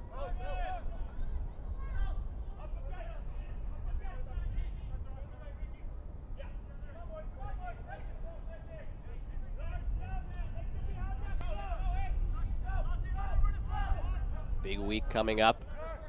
Into the double figures now in USL League 1. Week 10 begins tonight. 3 games Saturday, 2 games Sunday. Greenville rejoins the equation after a couple of weeks off. They're technically in first place based on points per game. Omaha in first on points. And a rematch on Sunday night between these 2 teams, Tormenta and Toronto, this time in Georgia. Also a rematch in that Greenville game of an early season beatdown from Greenville, 4-0 over North Texas. 2019 championship rematch as well.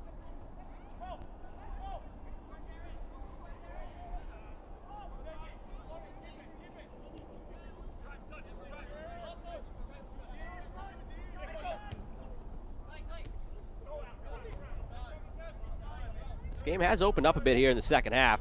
Teams have had opportunities to venture forward. 2 shots apiece, 1 shot on target apiece. At this stage of the first half, the same could not be said for those numbers. Micheletto puts a good ball in towards Meyer, and he puts it just wide. Excuse me, that was Phelps ranging forward. Micheletto has been very dangerous. 3rd time's a charm. That was actually Eckenrode ranging forward, excuse me.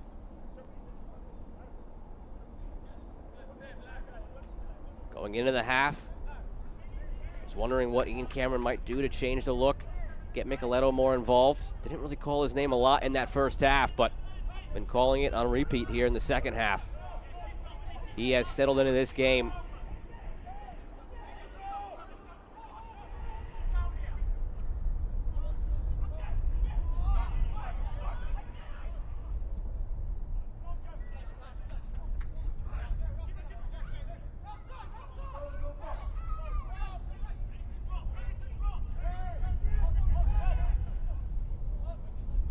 Over the top, opportunity for Thompson.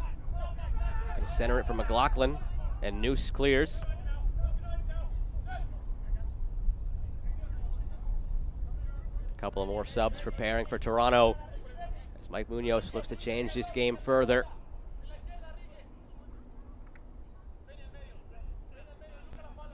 Figured he would get Kosi Thompson in at some point. He's already been lively down the wing.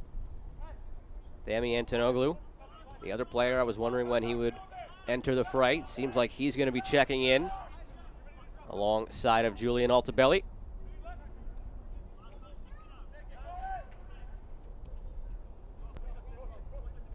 Antonoglu scored twice this year for Toronto. It's factored into a couple of other goals with McLaughlin as well. This one up to Nelson. He wanted a foul call. And a very, very late call again from the assistant referee. We've seen that a few times so far tonight. Indecision from the officials, but in the end, the free kick given.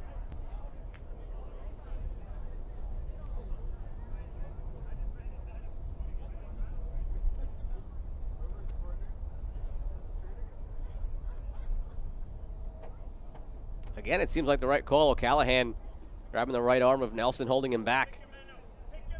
That's got to be the third or fourth time we've seen that tonight between the officials waiting that long to make the call before ultimately making it.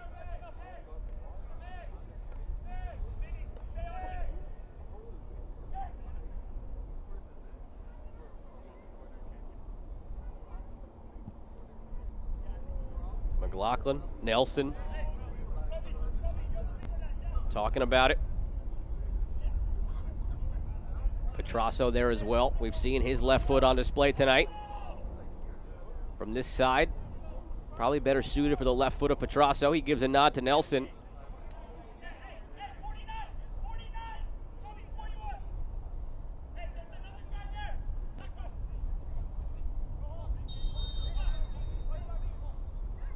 It is Petrasso. It's low. It's coming in, and Hara's got it. Opportunities on free kicks from good spots for both of these teams in the second half, and both goalkeepers come up with big saves. Kevin Silva's on the other side about 15 minutes ago. A lot more difficult than this one, but still Hara had to see this through a bunch of bodies. It took a deflection, almost took another deflection as Gomez slid into it. Here are those substitutions for Toronto as the clock reads 70. It is Altobelli and Antonoglu, as I mentioned. Nelson and Yates will give way. What a match for Nelson. Obviously in a scoreless game, not factoring into the score line, but all the chances seemingly created by Toronto were either Nelson taking the shot or Nelson pulling the strings in the midfield.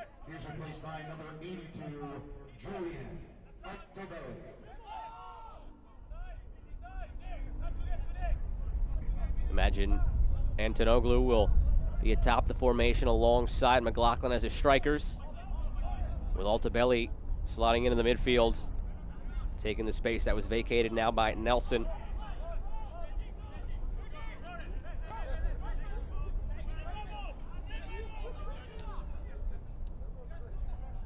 Too strong from Meyer from Micheletto.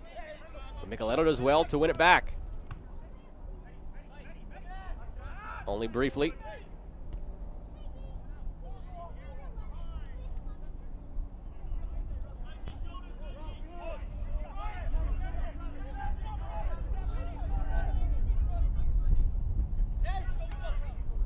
Inside for Antonoglu. 2 goals already. Puts it across, takes a deflection off of Phelps. And cleared by Eckenrode. McLaughlin and Antonoglu have been a very dangerous duo early on for Toronto. Started the year with a win, lost the next one. They've drawn 3 since. Altobelli takes the shot. Altobelli forces Hara to make the stop. Pops it up over the crossbar. Great chance for Toronto. Chances are coming now for both teams. Just under 20 minutes of regulation to go. Altobelli nearly makes an immediate impact as a sub for Mike Munoz.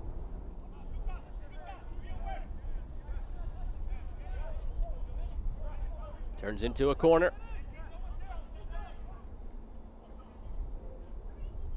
Fifth corner of the match, third of the second half for Toronto. It's Goulburn. In-swinger coming with the left foot. Towards the center of the box, but over everybody. Comes all the way out to the other side. Stays in off the corner flag. And Noose is able to clear.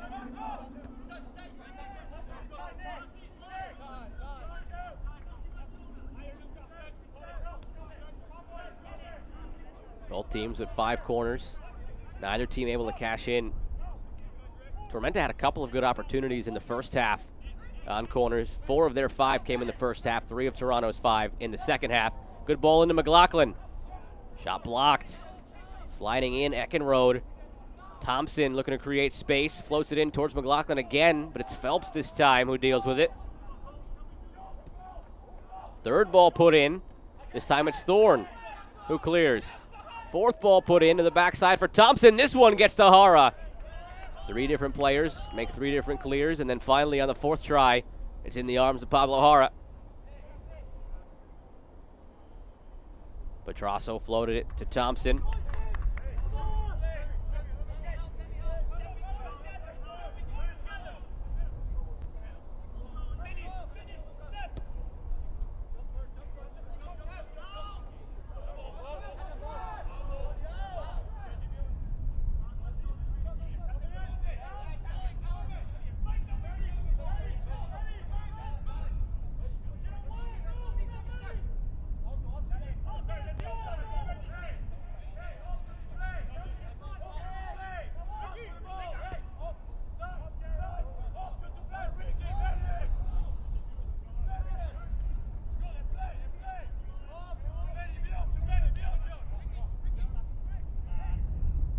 Through to Micheletto. Maybe getting a second hydration break coming up. This is when it would be instituted. We saw it in the first half. Things have cooled off a bit in Orlando.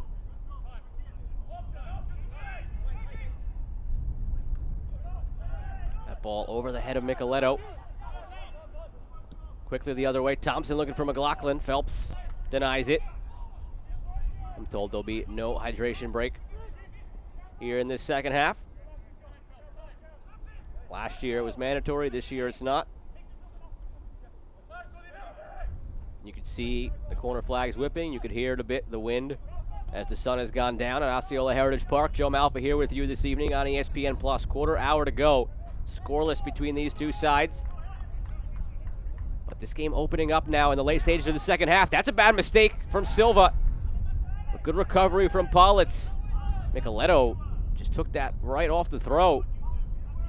Chance still alive for Tormenta, but Thorne gives it away before he could get a cross in. Silva again under pressure. Mishits it.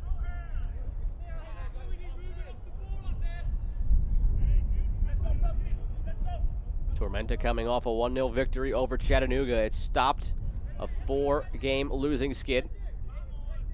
Bottom right corner of your screen, that's Michael Bradley.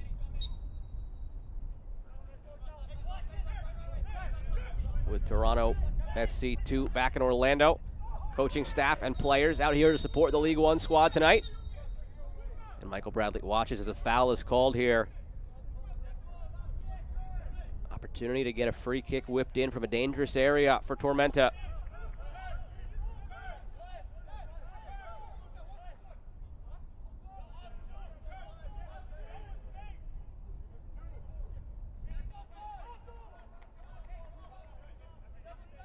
As daring as Meyer is, I don't think it's going to be a shot from this area. We'll see if he can get a good cross in.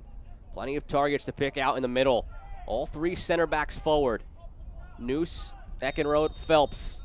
Micheletto waits at the penalty spot. It's whipped in, falls all the way through. Eckenrode taken down. No call made. Silva tries to spring the attack the other way. We've seen 1 goalkeeper assist already this year, belonging to Rashid Nuhu.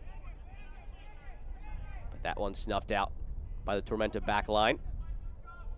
Floated through to Micheletto. All the way to the end line. Silva stumbles. Meyer, opportunity. Diving block made. Thorne the shot. And that's blocked out for a corner as well. Appeals made for a handball. Take another look at it. At first glance, I thought it was clean. Oh yeah, arm tight to the body. It's clean all the way.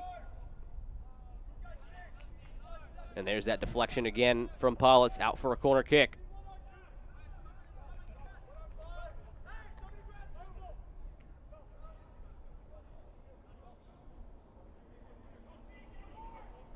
Meyer sends it in. And the whistle goes against Tormenta. Toronto unhappy that Micheletto sent it into goal, and he'll get a yellow card for that as well.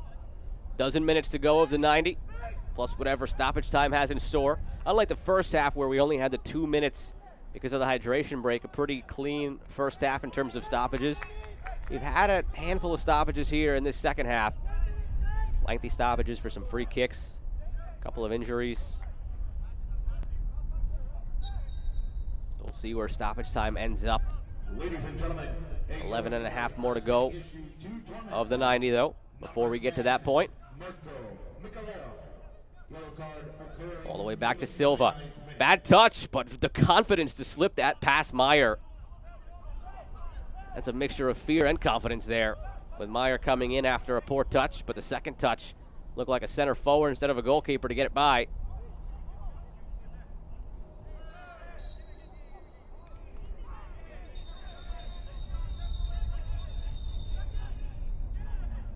Players coming together. We're seeing this fire from both sides already now. What's it going to look like come the end of the month? They'll meet 4 times overall in the month of June. Next one on Sunday.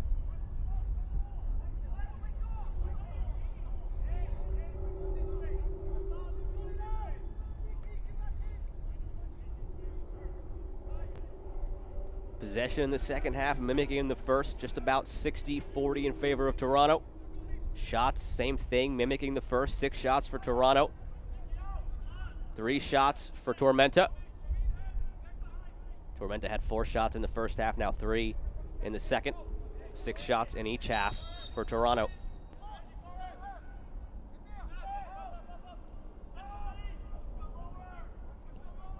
So similar in the numbers, but still with 10 minutes to go. And stylistically, this game has been much more open here in this second half, with good opportunities coming in for both sides.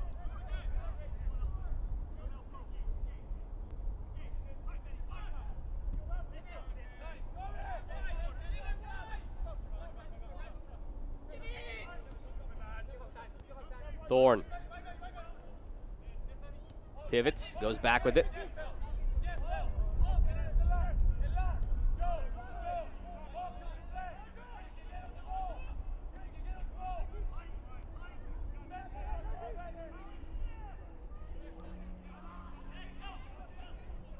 Perez.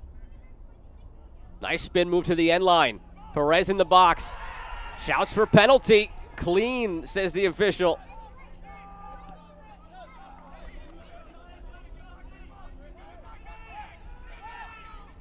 From distance, and that one goes into the distance from Candela. The United Soccer League, all 12 League One clubs and its players stand together in support of diversity, inclusivity, equality, and compassion. For more information on the USL's commitment to change to the United Against Racism campaign, visit uslsoccer.com.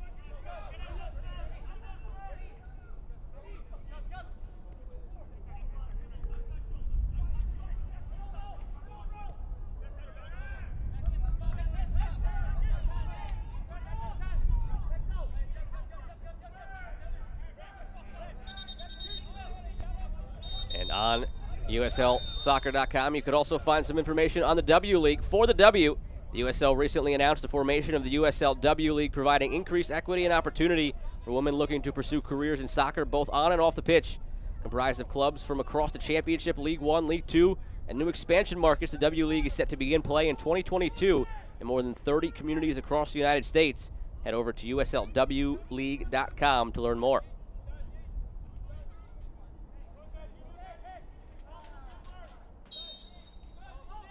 Yellow card issued to Petrasso in the aftermath of that play. Delaying the restart, continually kicking it out. Between some chippy fouls, some shoving after the play, and things like that. Really curious to see what this matchup looks like on Sunday, and then again in matches 3 and 4 of the month of June. These teams will be very happy to see each other in that final game, because it means they won't have to do it again for the rest of the season until they possibly meet in the playoffs.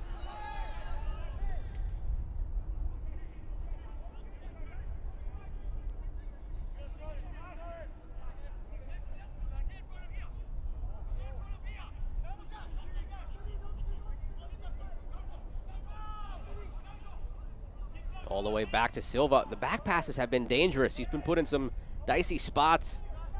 Nearly given it away a couple of times, but plays through the back now.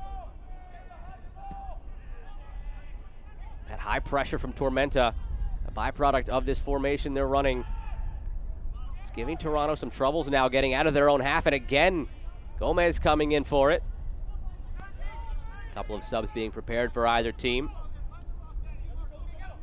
Petrasso lays it inside as Susi goes out wide with it. And Tonoglu was already running up the sideline, though. Couldn't change direction in time.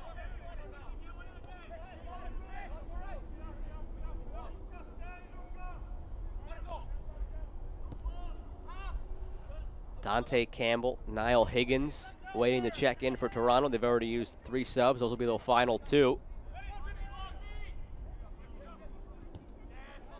Candela fighting through, handball.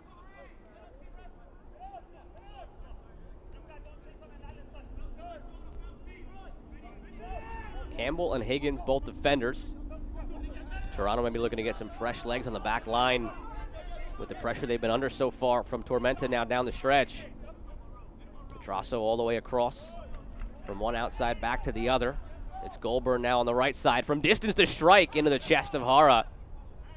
Some ambition from the 19-year-old.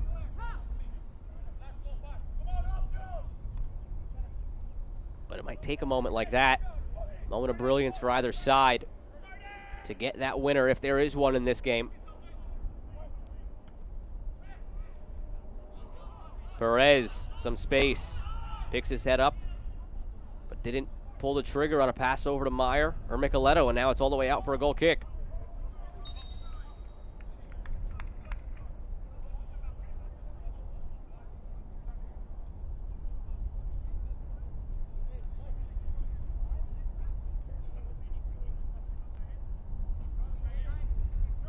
Here come those subs for either side.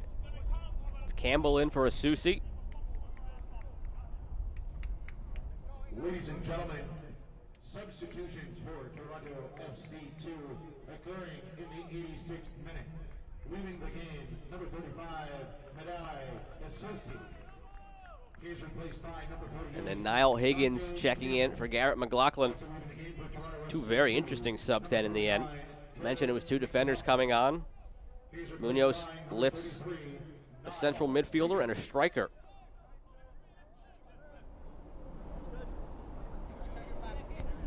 Also, ladies and gentlemen, substitution for Tormenta. Leaving the game, number 7, Luca, Mayor of Fulton. He's replaced by number 17, Clayton Adams. Clayton Adams, the substitute for Tormenta, enters for Luca Meyer.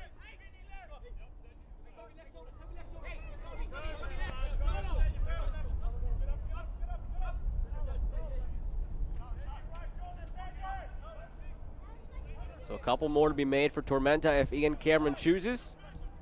He has one more interval at which to make it because one substitution was used at halftime. And Toronto is all out. They've used all 5.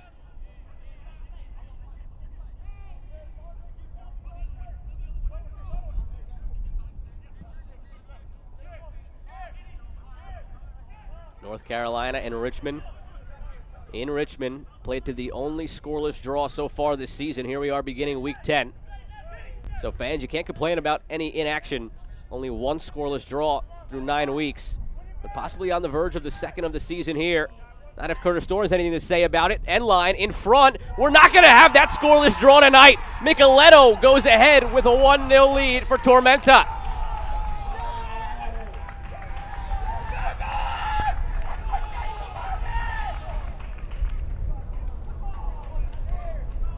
Brilliant play down the wing from Thorne.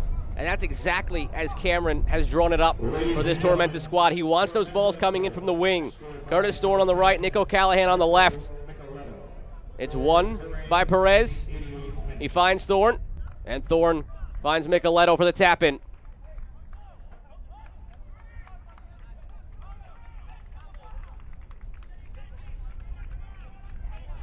They're coming off a 1-0 victory over Chattanooga. Azad Liati got that goal. Now Marco Micheletto gets this one to put Tormenta up 1-0. It's his third of the season. The team leader. Nobody else has more than one.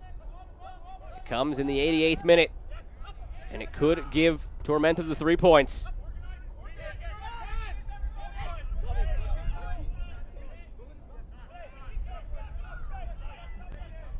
And this is where the other side of that formation comes in for Tormenta.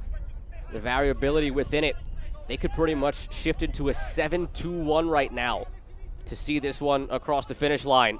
They've got 5 defenders out there. They've got 2 really solid defensive midfielders in Candela and Gomez. Just a few minutes to go when factoring in stoppage time. This one floated all the way out for a goal kick.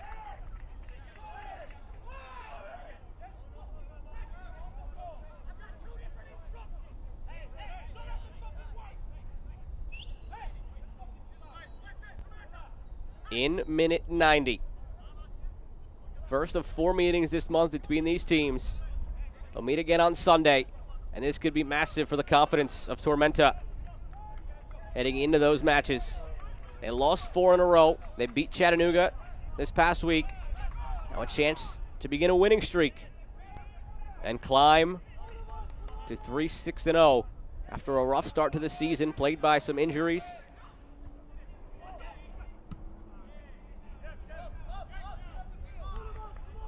Way too early to start looking at the standings, but we're going to do it anyway because it's fun to keep track of as the season goes along. This win would put Tormenta right below the playoff line, just a point back of Chattanooga and Richmond. And of course, at this stage, not everybody has played nearly the same number of games, but still just something to keep an eye on because as the summer heats up, so will the playoff races. Clock reads 90. We await the official board put up for stoppage time. Let's take a look at it. Well, first, we get a sub. There's not 10 minutes or 14 minutes of stoppage time. The official word is 3 minutes.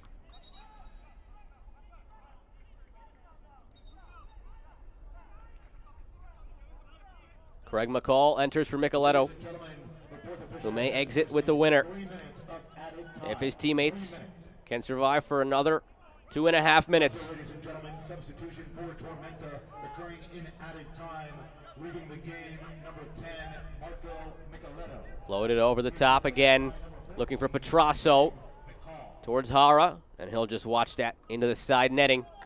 Won't be in any hurry to get it back into play.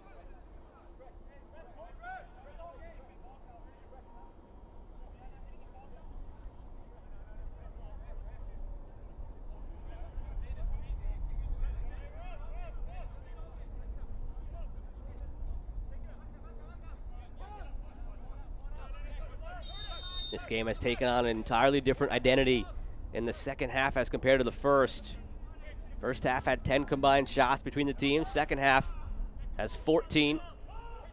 First half had 1 shot on target combined. Second half has 7.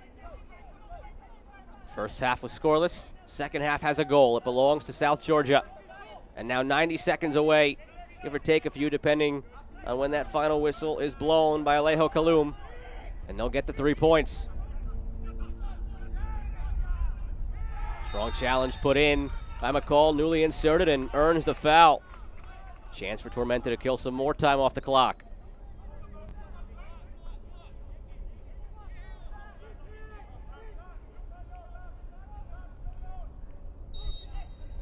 To get through another minute, it's 2 games in this formation and 2 1-0 wins. Ian Cameron cooked it up, felt it would help his team out. It seems like they're on their way to 6 points in 2 matches since making that change.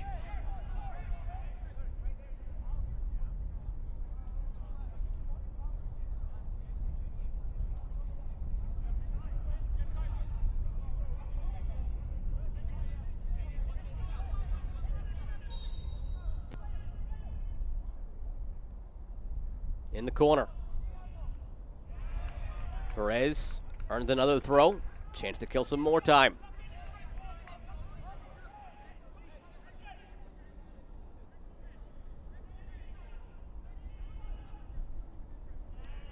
That one just thrown directly off one of the players in the corner's thigh. 3 minutes are gone, and the game is done. Final whistle, 3 points for Tormenta on the 88th minute winner from Marco Micheletto. His third goal of the season gives Tormenta the 3 points. Ian Cameron has cooked up a gem here with this new formation. 2 matches, 6 points, a pair of 1-0 victories for the 33-year-old skipper of South Georgia Tormenta.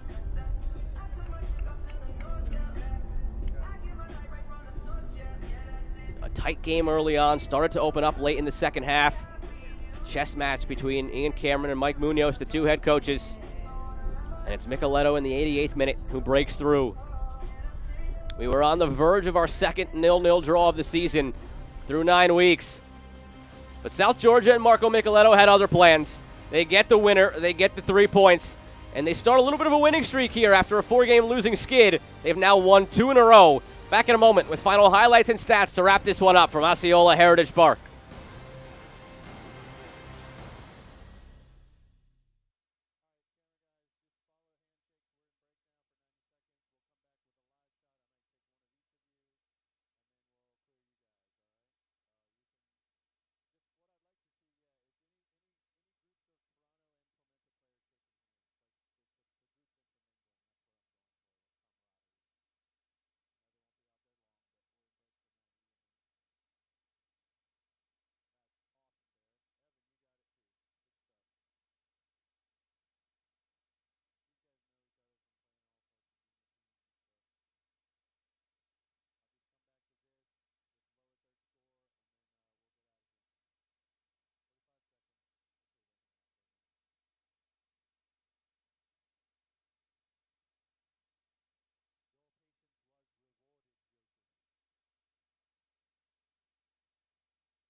First match of 4 between these 2 teams in the month of June, and it goes the way of South Georgia. 1-0 victory, 88th minute winner for Marco Micheletto. Let's take a look at the full-time highlights between these 2 squads coming up in a moment. 3 points hard earned by South Georgia. Very tight game early on. Started to open up around the hour mark in the second half. Chances flying for both teams, and then finally Micheletto cashes in. Here's a look at those highlights. 55th minute, we had bad giveaway on the back pass from Yates. Led to the foul from Priso. Free kick coming from Meyer. This was the biggest save of the night at that point from Kevin Silva. And it was from this point on that things really started to open up. This set the tone for a lively second half between these 2 squads. In the end, 14 total shots in this second half. Petrasso had a strong night on the left wing. Altabelli came in as a sub, and maybe about a minute later has this opportunity. Forces Hara to make probably his biggest stop of the night for Tormenta to keep it scoreless. And then from there, it was just end-to-end action before the goal was scored in the 88th. Great hustle here from Perez, working through a couple of defenders. Slips it through for Thorne. End line, finds Micheletto in front. Great run from the backside. Cuts in front of his defender, who never saw him coming, and slips it past Silva. That's the only goal they needed to win it 1-0 for the second game in a row against Chattanooga last time in the South Georgia rain, and against Toronto this time in the Floridian heat. Look at the final match stats. In the end, like I said, things opened up. 14 total shots in the second half, 7 shots on target total in the second half after just 1 in the first. Possession went Toronto's way. We're starting to see that identity from them. They like to keep possession. They're patient on the ball. They like to control the tempo of the game. But in the end, it's a matter of that top line there, the goals, and the one went South Georgia's way. Take a look at the upcoming schedule in League One here in Week 10. 3 games Saturday, 2 on Sunday, including this rematch between Tormenta and Toronto. Updated standings. It's early. It's very early. But you see what that win does for Tormenta. They go from 11th all the way up to 7th, just one spot out of the playoffs. And again, you see in the left column, the games played, nobody really lining up with that. 9 for Tormenta, 5 for Chattanooga right above them. But this playoff race is going to heat up quicker than you realize it. Probably a lot of you didn't already realize it was week 10 with how fast things have been coming here in League One. So don't forget about those standings. Take a mental picture. It's going to change a lot in short order, and it changes tonight. The 3 points go Tormenta's way with the goal courtesy of Marco Micheletto in the 88th minute. For the rest of my crew, I'm Joe Malfa. Thanks for tuning in tonight on ESPN+. It was a chess match between these two teams. They'll play 3 more times in June, but the first one goes for Tormenta. Have a good night, everybody.